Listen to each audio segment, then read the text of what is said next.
करेंगे एक बार, right left right left. तो इसमें क्या होता है कि अगर हम प्रॉपर शंख प्रक्षालन करते हैं तो उसके लिए बहुत टाइम चाहिए होता है। तो इसको अगर हम रूटीन में करें, रोज ही करें, तो बड़ा सिंपल तरीका है कि भी क्या करें कि वो 5 आसनों को सुबह ही बैठकर उत्कट आसन, ये आसन में बैठेंगे।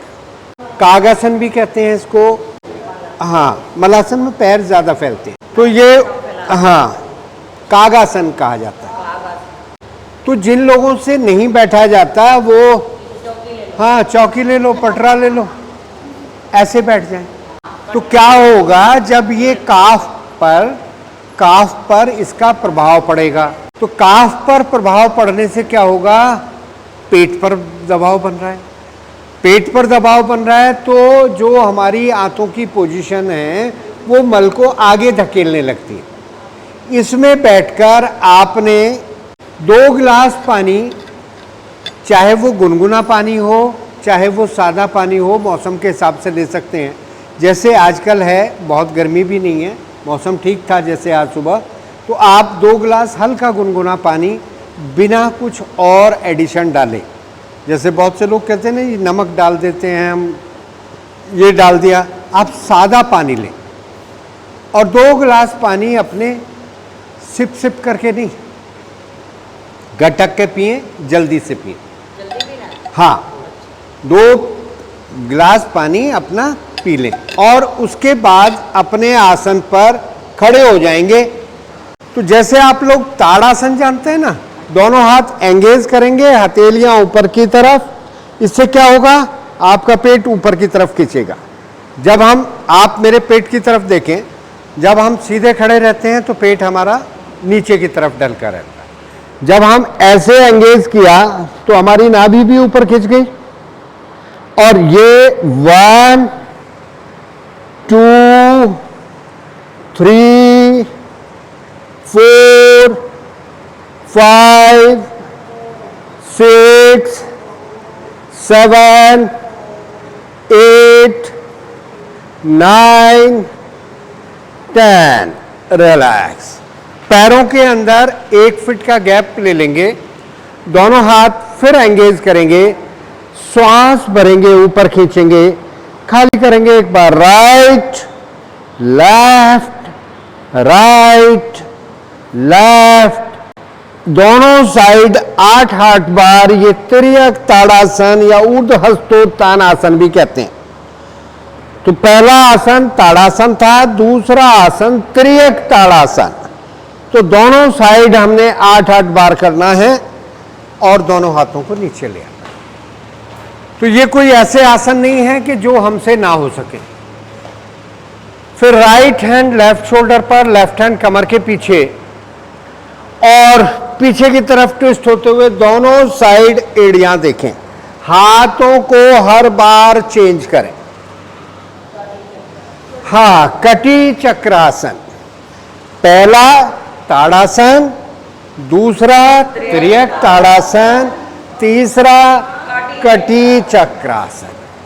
बहुत सुंदर। ये 3 आसन हमने 2 गिलास पानी पीकर खड़े होकर करने। 2 तीनों, हर आसन को 8 बार दोनों साइड करें। 10 बार भी कर सकते हैं, लेकिन मैंने मिनिमम बताया कि आपने 8 बार करना है। चौथे आसन के लिए अपने आसन पर आ जाएंगे, टाइगर पोज में, भुजंगासन में, पंजे जमीन पर टिका लें, घुटने उठा लें। ऊर्ध्वमुख श्वानासन भी कहते हैं इसको। कमर को ड्रॉप करें मैक्सिमम। अब एक बार राइट साइड एड़ी, एक बार लेफ्ट साइड, तिर्यक ताड़ासन। 8 बार दोनों साइड आपने तिर्यक ताड़ासन के करने हैं। इससे जो पानी आपके पेट के अंदर गया है वो सीधा बड़ी आंत तक पहुंच जाएगा। बैठ जाएंगे। फिर वापस कागासन में बैठेंगे और दोनों हाथ घुटनों पर, राइट पंजा लेफ्ट घुटने पर पीछे की तरफ ट्विस्ट हो जाएं। फिर लेफ्ट पंजा राइट घुटने पर, दोनों हाथों से पेट पर दबाएं।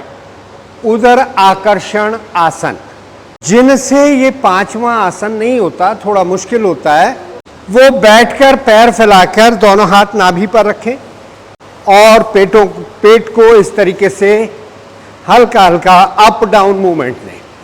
अगर ये 5 आसन आप कर लेते हैं तो जो 2 गिलास पानी आपने पिया था वो स्टमक, छोटी आंत और उसके बाद बड़ी आंत में पहुंच जाता है।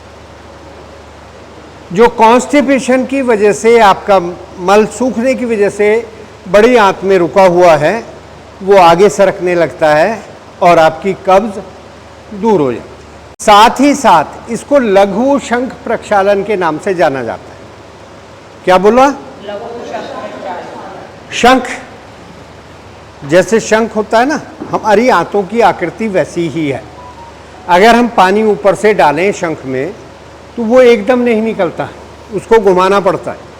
तो ऐसी ही आपकी आंतें पूरे एब्डोमिनल कैविटी में उलझी हुई हैं।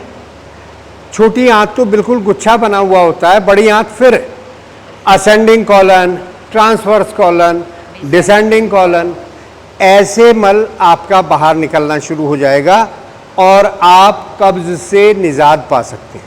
बहुत क्रॉनिक किसी को कॉन्स्टिपेशन है तो एक छोटा हैंड टॉवल लें, नॉर्मल पानी में डिप करें, स्क्वीज करें और अपने पेट पर रूटीन में खाली पेट रखना शुरू कर दें।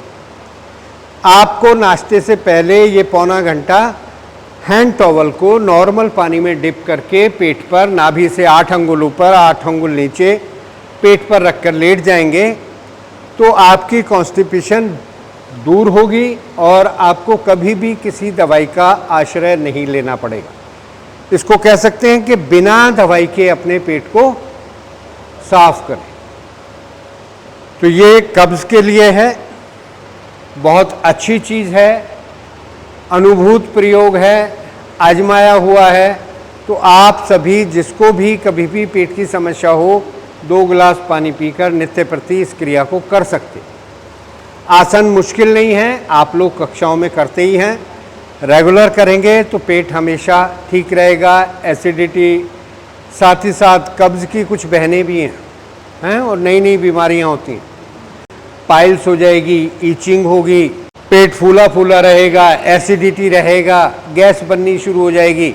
ये सारी कॉन्स्टिपेशन के साइड हैं, साइड बाय साइड आने वाली बीमारियां, उन सभी से निजात पा सकते हैं।